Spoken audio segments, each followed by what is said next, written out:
결국 당신은 이길 것이다. 내 앞에 새로운 세계가 나타나다. 저자 나폴레온이 모든 두려움을 떨쳐내고 확실히 나는 새로 태어났다. 전에는 한 번도 경험하지 못한 용기가 생겼다. 결론부터 이야기하자면 나는 어디서 어떻게 자금을 구해야 하는지 알지 못했음에도 필요한 자금을 모두 확보할 수 있었다.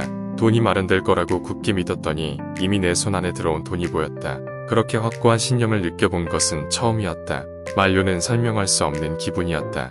나는 곧장 내가 받은 명령들을 행동으로 옮겼다. 나는 25,000달러를 지원해 줄 사람을 찾기 위해 그동안 나와 친분이 있었던 사람들의 이름을 하나씩 떠올리기 시작했다.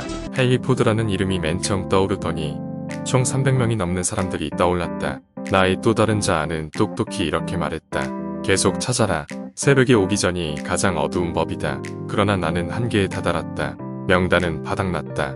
그리고 명단이 바닥나자 인내심도 바닥났다. 잠자는 몇 시간을 제외하고 이틀 밤낮 동안 거의 대부분의 시간을 사람들의 이름을 떠올리는 일에만 전념했다. 나는 의자에 등을 기댄 채 눈을 감았고 깜빡 잠이 들었다. 방에서 무언가가 펑하고 터지는 것 같아서 눈을 떴다. 잠에서 깨어나 정신을 차리는데 엘버트 펠턴이라는 이름이 머릿속에 떠올랐다. 그의 이름이 떠오르자 어떤 계획이 떠올랐고 나는 그 계획이 펠턴을 설득하여 내 책을 성공적으로 출간할 수 있는 계획이라는 사실을 즉각적으로 알았다. 펠턴이란 사람은 이전에 내가 발행했던 골든룰 매거진의 광고주였다는 사실 정도만 기억났다. 이른 잠재의식을 통해 자금을 지원해줄 인물을 떠올렸지만 그 사람에 대해 기억하는 거라곤 힐이 발행한 잡지사의 광고주라는 것뿐이었다. 당신이 만나는 모든 사람들이 당신에게 인상을 남기듯이 당신 또한 만나는 모든 사람들에게 당신의 인상을 남긴다는 것을 명심하라. 지금은 약간의 친분만 있는 사람들이 언제 동업자가 될지 알 수 없다.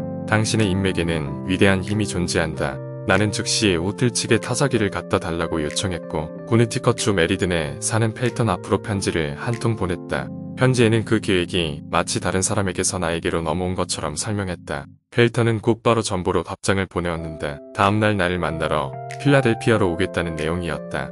펠턴이 도착했을 때 나는 성공 철학의 원고를 보여주면서 나의 생각을 간단히 설명했다. 그는 내 설명을 들으면서 몇 분 동안 원고를 넘겨보았다. 그러더니 갑자기 읽던 것을 멈추고 잠시 벽 쪽으로 시선을 고정한 후 이렇게 말했다. 이 책을 출간하겠소. 계약서가 작성되었다. 나는 선인세로 꽤 많은 금액을 받았고 원고를 펠턴에게 넘겼다. 펠턴은 원고를 들고 메리든으로 돌아갔다. 그때 나는 펠턴에게 원고를 다 읽기도 전에 내 책을 출간하겠다고 결심한 이유를 묻지 않았다. 그러나 그가 내게 필요한 자금을 지원했고 책을 인수했으며 전세계 거의 모든 영업원, 국가의 도서, 구매 클라이언트들에게 수천 세트를 판매하여 나를 도왔다는 사실은 잘 알고 있다. 성공을 부르는 또 다른 자아. 펠턴이 나를 찾아 필라델피아로 왔던 그날로부터 석 달 후 내 앞에 있는 탁자 위에는 나의 책 전집이 놓였고 책 판매로 벌어들이는 수입은 나의 모든 욕구를 채워줄 만큼 상승하기 시작했다. 오늘날 전 세계에 있는 내 제자들의 손에 들려있는 책이 바로 이 책들이다. 책 판매로 처음 받았던 인쇄는 850달러였다. 인쇄 수표가 들어있는 봉투를 여는 순간 나의 또 다른 자아가 이렇게 말했다. 너의 한계는 내가 스스로 만들어낸 것이다. 이 한마디가 당신에게 어떤 울림을 주는가? 이 문장을 읽으면서 나는 최악의 적이 나 자신이었다는 사실을 떠올렸다. 다른 누구도 아닌 나 스스로가 쓸데없이 자신감을 부족하게 만들어 망설이게 한 적이 한두 번이 아니었다. 힐은 이 문장을 통해 우리 모두가 각자의 또 다른 자아를 발견하여 잠재력을 최대한 발휘할 수 있기를 촉구했다. 이 또 다른 자아가 아직 제대로 이해하고 있다고 확신하진 않지만 또 다른 자아를 발견하고 그것을 의지하는 사람들은 영원히 실패하지 않는다는 사실은 안다. 펠턴을 만난 다음 달 나의 또 다른 자아는 눈앞에 당면한 경제적 문제를 해결할 아이디어를 제시했다. 섬광처럼 불쑥 떠오른 그 아이디어는 머지않아 자동차 판매 방식에 급격한 변화가 나타날 것이며 따라서 이 분야에 종사하는 영업사원들은 그 당시 대다수 영업사원들이 그랬던 것처럼 그저 중고차 판매상 역할을 하기보다는 자동차를 판매하는 방법을 배워야 한다는 내용이었다. 이와 더불어 이제 막 대학을 졸업하고 자동차 판매의 상투적인 기술에 대해 아무것도 모르는 젊은이들이 이 새로운 유형의 영업사원 육성의 최고의 인적 자원이 될 것이라는 생각도 떠올랐다. 너무나 확실하고 인상적인 생각이었기 때문에 나는 즉시 제너럴 모터스 판매부장에게 전화를 걸어 나의 계획을 간단하게 설명했다. 내 얘기를 충분히 이해한 판매부장은 뷰익 자동차, 회사의 웨스트 필라델피아 지점장이었던 월 파월에게 모의해보라고 말했다. 나는 파월을 만나러 가서 내 계획을 설명했고 그는 당장 15명의 젊은 청년들을 선발한 후 그들을 훈련해달라며 나를 붙잡았다. 교육, 나의 또 다른 자아는 나를 실망시키지 않았다. 돈이 들어올 거라고 확신만 하면 필요한 돈은 적시에 내 손으로 들어왔다. 그 무렵 나는 웨스트 버지니아를 떠나기 전날 나의 이성이 경고했던 것과는 달리 필라델피아인이 결코 어리석은 행동이 아니었음을 확신했다. 최근 들어 전 세계가 경제 침체를 겪고 있고 사람들이 기본적인 생활 필수품조차 구할 수 없는 상황에도 불구하고 그때부터 지금까지 나는 내가 필요로 하는 모든 것들을 얻었다. 가끔은 내가 원하는 것들이 조금 늦게 도착하기도 했다. 하지만 갈림길에 설 때마다 또 다른 자아가 항상 마중을 나왔고 내가 가야 할 길을 가르쳐 주었다. 또 다른 자아는 선례를 따르지 않고 한계를 인정하지도 않으며 언제나 바라는 목적지에 도달할 수 있는 길을 찾는다. 그 길에서 때로는 일시적인 좌절을 겪을지도 모르지만 영원한 실패를 경험하지는 않는다. 내가 지금 써내려가고 있는 이 이야기들이 사실이라고 확신하는 것처럼 또 다른 자아에 대해서 이렇게 표현하는 것이 타당하다고 나는 확신한다. 우리는 잠깐 동안의 좌절을 딛고 깨달음을 얻어 앞으로 나아가기보다 그것을 영원한 실패로 치부해버리고 주저앉은 적이 얼마나 많았던가. 힐이 설명한 대로 힐 자신도 사는 동안 여러 번의 좌절을 겪었다. 하지만 그럴 때마다 힐은 좌절 속에서도 더 큰 이익을 가져다 줄 씨앗을 발견했고 그 덕분에 위대한 성공에 이를 수 있었다. 한편 사업 실패와 불행한 경험으로 상처받은 사람들이 그들 안에 존재하는 내가 또 다른 자아라고 부르는 이 특별한 존재를 발견할 수 있기를 바란다. 그리고 또 다른 자아의 발견을 통해 내가 그랬던 것처럼 역경과 장애에 굴복하기보다 이를 극복해내는 원동력을 가진 사람들과 더 긴밀한 관계를 만들 수 있기를 바란다. 또 다른 자아에는 엄청난 힘이 존재한다. 진심을 다해 찾는다면 당신도 발견할 것이다. 실패란 변형된 축복이다. 또 다른 자아를 받아들이면서 내가 깨달은 것이 하나 더 있다. 겉으로 보기에 아무리 어려워 보여도 모든 적법한 문제에는 반드시 해결 방법이 있다. 거세게 몰아치는 폭풍 속에 있을 때에는 이러한 방향을 인정하기 힘들지만 모든 것이 지나가고 나면 진실이었음이 밝혀진다. 그뿐만 아니라 일시적인 좌절과 모든 실패, 온갖 형태의 불행이 닥쳐올 때는 그에 상응하는 이로움의 씨앗도 함께 따라온다는 사실도 깨달았다. 내가 알기로는 이러한 원칙에는 예외가 없다. 내가 말한 씨앗이 항상 눈에 보이는 것은 아니지만 당신은 그러한 씨앗이 어떤 형태로든 존재한다고 확신해도 좋다. 그 힘은 나를 빈곤과 가난으로 몰아넣었고 두려움에 휩싸이기도 했지만 공경에 처한 사람들에게 도움을 베풀 수 있는 영광을 갖게 해주기도 했다. 이 이상한 힘에 대해서 내가 완벽하게 이해했다고 생각하지는 않는다. 그러나 그러한 힘이 내 삶으로 들어왔고 다른 사람들도 그 힘과 소통할 수 있도록 지금 내가 할 수 있는 모든 일을 하고 있다는 사실은 알고 있다. 지난 25년간 성공과 실패의 원인을 연구하면서 나 자신은 물론 다른 사람들에게도 도움이 될 만한 진리의 원칙들을 많이 발견했다. 그러나 내가 발견한 원칙들 가운데 과거의 위대한 지도자들에게서 발견한 것보다 더 큰 감명을 심어준 원칙은 없었다. 과거의 모든 위대한 지도자들에 대한 기록을 살펴본 결과 이들 역시 성공에 이르기까지 역경에 시달리고 일시적인 좌절을 경험했다는 것을 알 수 있었다. 순간의 좌절과 실패는 진정한 성공을 찾아가는 여정의 일부분이다. 이 땅에 재림하신 그리스도부터 에디슨에 이르기까지 가장 위대한 성공을 이루어낸 사람들은 여러 번의 힘든 좌절을 경험한 사람들이었다. 이들을 보면 무한한 지성이란 세상을 다스리는 우주의 절대자 또는 신으로 인간은 자기 확신에 대한 신념을 가지고 무한한 지성의 외침에 귀를 기울일 때 성공에 이를 수 있다. 이 지성에 의해 계획되고 만들어진 법칙에 따라 수많은 장벽을 뛰어넘은 사람들이 결국 리더십을 발휘하거나 타인에게 도움을 베푸는 기회를 얻게 된다는 결론에 이르게 된다. 나는 1923년의 그 숙명적인 크리스마스를 웨스트 버지니아의 학교 건물을 맴돌던 그날 저녁을 두려움과 버렸던 소름 끼치는 사투를 또다시 경험하고 싶지는 않다. 그러나 세상에 온갖 부를 다 준다고 해도 이러한 경험에서 내가 얻은 지식을 떨쳐 내게 하지는 못할 것이다. 하나를 잃으면 다른 하나를 얻고 하나를 얻으면 다른 하나를 잃는다. 거듭 말하지만 나는 이 또 다른 자아가 무엇인지 정확히 모른다. 하지만 내 머리의 이성적인 기능들로도 문제를 해결하지 못하는 역경의 시기에 절대적인 신념으로 의지할 수 있는 존재라는 사실은 충분히 알고 있다. 1929년에 시작된 대공황은 수많은 사람들을 비참하게 만들었다. 하지만 그러한 경험 역시 많은 축복을 가져다 주었다는 사실을 잊어서는 안 된다. 무엇보다 중요한 것은 일하도록 강요받는 것보다 훨씬 비참한 무언가가 있다는 사실을 깨달았다는 것이다. 그것은 바로 더 이상 일을 할 수 없게 되었다는 깨달음이다. 경제 침체로 상처받은 사람들에게 일어난 변화를 분석해보면 대공황은 재앙이라기보다 축복에 가까웠다. 사람들의 습관을 바꿔놓고 그들 자신의 문제를 해결하기 위해 위대한 내면에 의지하게 만드는 모든 경험들 또한 마찬가지다. 어떻게 보면 이 부분에서 길의 말은 너무나 모질게 느껴진다. 그는 경제적 재앙을 불러일으킨 직접적인 원인과 결과, 그 이상을 넘어 진정한 위기에서 비롯된 심오한 정신적 성장을 역설하고 싶었던 것 같다. 오늘날 우리가 맞은 경제 위기가 재앙이 아니라 축복에 가까울까? 실직과 같은 경제적 난관을 변형된 축복이라 하있을까? 그 결과가 기업과 정신에 대한 각성과 새로운 사업의 시작이라면 어쩌면 그렇다고 말할 수 있을 것이다. 웨스트 버지니아에서 운둔생활로 보냈던 시간은 내 인생에서 다른 어떤 것과도 비교할 수 없는 가장 가혹한 형벌이었지만 그때의 경험은 내가 받은 고통을 상쇄하고도 남을 만큼 소중한 지식의 형태로 축복을 가져다 주었다. 두 가지 결과, 즉 내가 겪은 고통과 그것으로부터 얻은 깨달음은 필연적인 것이었다. 미국의 사상가 랄프 월도 에머슨이 너무나도 명쾌하게 정의한 보상의 법칙에 따라 이 당연하면서도 피할 수 없는 결과가 초래된 것이다. 에머슨은 보상의 법칙에 대해 다음과 같이 명쾌하게 설명했다. 하나를 잃으면 다른 하나를 얻고 하나를 얻으면 다른 하나를 잃는다. 또한 에머슨은 1826년 1월 8일에 발표한 저널에서 이렇게 서술했다. 우리가 경험하는 모든 것들은 보상체계로 이루어져 있다. 어느 한 곳이 비면 그 자리는 다른 것으로 메워진다.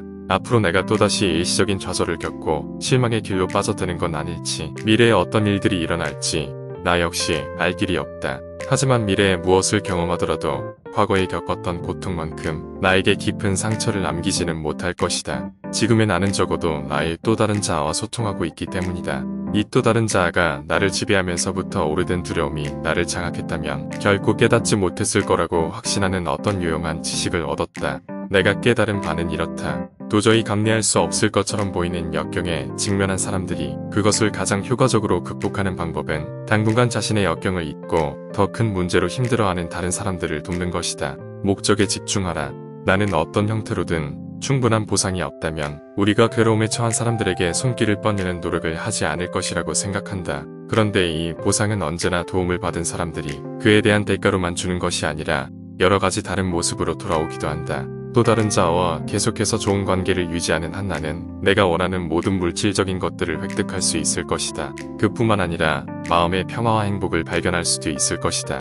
이보다 더 많은 것을 성취한 사람이 또 있을까? 이 책을 집필하게 된 유일한 동기는 내가 나의 또 다른 자아를 발견하는 순간 얻은 이 엄청난 행운을 세상 사람들도 똑같이 누릴 수 있도록 알려주고 싶은 간절한 열망 때문이었다. 다행히도 이 행운은 물질적 또는 금전적인 측면으로는 평가될 수 없다. 그런 식으로 나타내는 어떤 것들보다 위대하기 때문이다. 좀 더 이해할 수 있게 말하자면 물질적이거나 금전적인 행운은 은행 잔고로 평가될 수 있다. 하지만 은행 잔고는 은행이 파산하면 아무런 의미가 없다. 내가 지금 말하는 행운은 마음의 평화와 만족감이라는 측면에서 뿐만 아니라 기도에서 드러나는 간절함으로도 평가될 수 있다. 나의 또 다른 자아는 기도를 할 때 목적에 집중해야지. 그 목적을 달성할 수 있는 계획이나 방법은 염두에 두지 말라고 알려주었다. 그렇다고 아무런 계획도 없이 중대한 목적을 이룰 수 있다는 의미는 아니다. 사람의 생각과 열망을 현실로 바꾸는 힘의 원천은 무한한 지성이며 이 무한한 지성은 기도를 하는 당사자보다 목적을 달성할 수 있는 계획이나 방법에 대해 더 많이 알고 있다.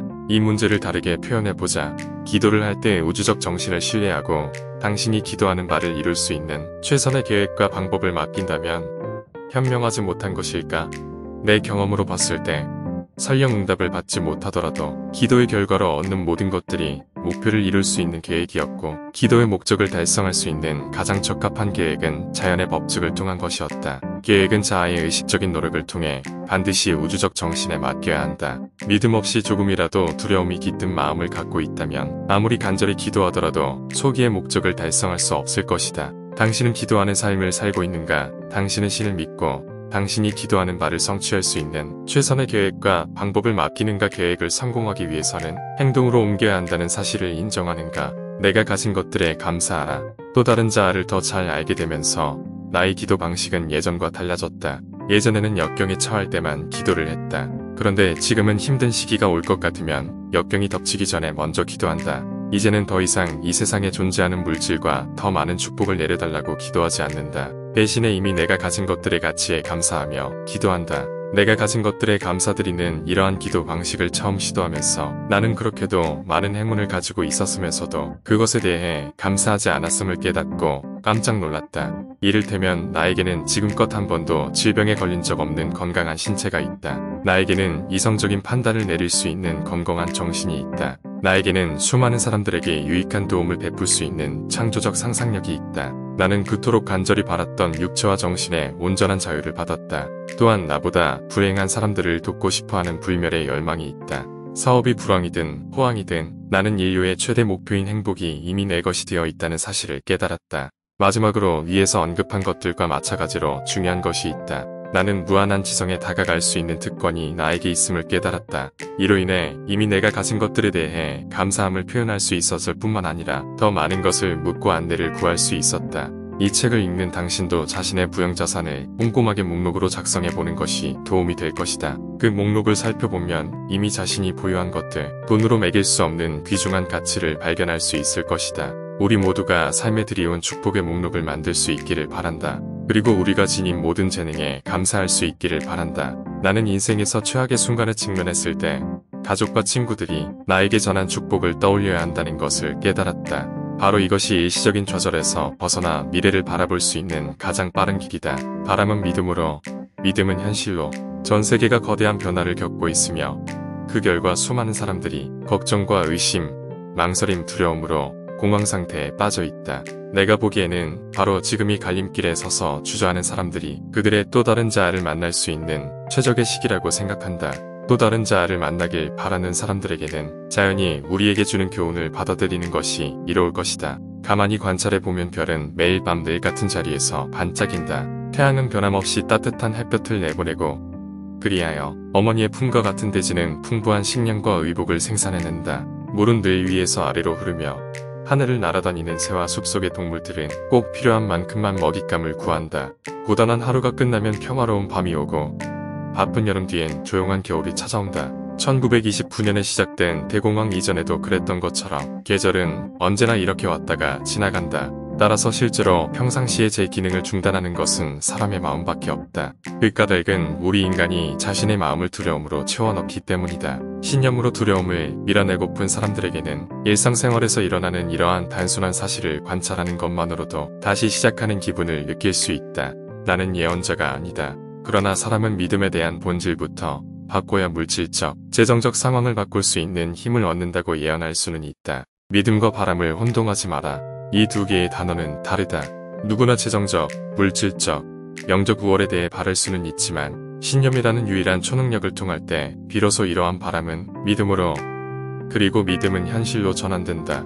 바로 이 대목에서 주목해보자. 목표가 무엇이든 건설적인 열망에 집중하고 의식적으로 신념을 가졌던 사람들이 진정한 혜택을 맛본다. 마음은 가장 지배적이면서도 가장 확고한 열망을 따른다. 이 세상 누구도 이러한 사실에서 벗어날 수는 없다.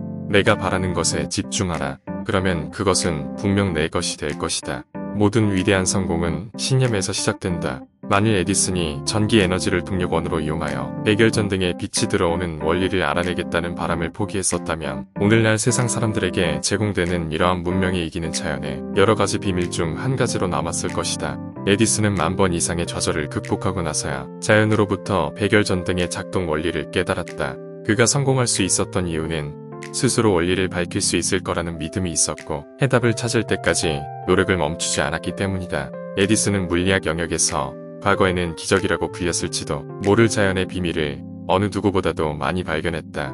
이는 에디슨이 자신의 또 다른 자아를 만났기 때문이다. 나는 에디슨에게서 이에 대한 이야기를 들었지만 설령 듣지 못했을지라도 그의 업적을 살펴보면 성공의 비결을 알 수 있다. 자신의 또 다른 자아를 깨닫고 의지하는 사람들에게 불가능이란 없다. 진실이라고 믿는 것은 그것이 무엇이든 진실이 된다. 우리는 기도로 마음속의 생각을 표출한다. 어떤 때는 분명한 말로, 어떤 때는 침묵으로 기도한다. 나는 경험을 통해 무건의 기도가 언어로 표현하는 기도만큼 효과적이라는 사실을 깨달았다. 그리고 기도의 효과가 나타날 수도 나타나지 않을 수도 있음을 깨달았다. 지금까지 설명한 또 다른 자아에 대한 나의 신념은 무한한 지성에 다가갈 수 있는 새로운 접근법을 상징한다. 자신이 생각하는 것에 신념을 더하는 간단한 과정만으로 우리를 무한한 지성에 다가갈 수 있다. 지금 내가 기도의 힘을 더 많이 믿어야 한다고 말하는 이유는 바로 이 때문이다. 신념에 찬 마음 상태는 육감이라는 수신기를 가동시키고 이를 통해 사람은 힘의 근원과 소통하고 신체의 5가지 감각으로는 도달할 수 없는 훨씬 뛰어난 정보들을 전달받게 된다. 육감, 이 이상한 힘을 수호천사라고 가정하자. 육감이 발달하면 이 수호천사는 도움을 요청한 당신에게 응답하고 언제나 지혜의 전당으로 들어가는 문을 열어준다. 내 경험으로 비추어 볼 때 육감은 거의 기적에 가까운 것이며 아마도 그래서 내가 육감의 법칙이 작동되는 방식을 확실히 알지 못하는 것 같다.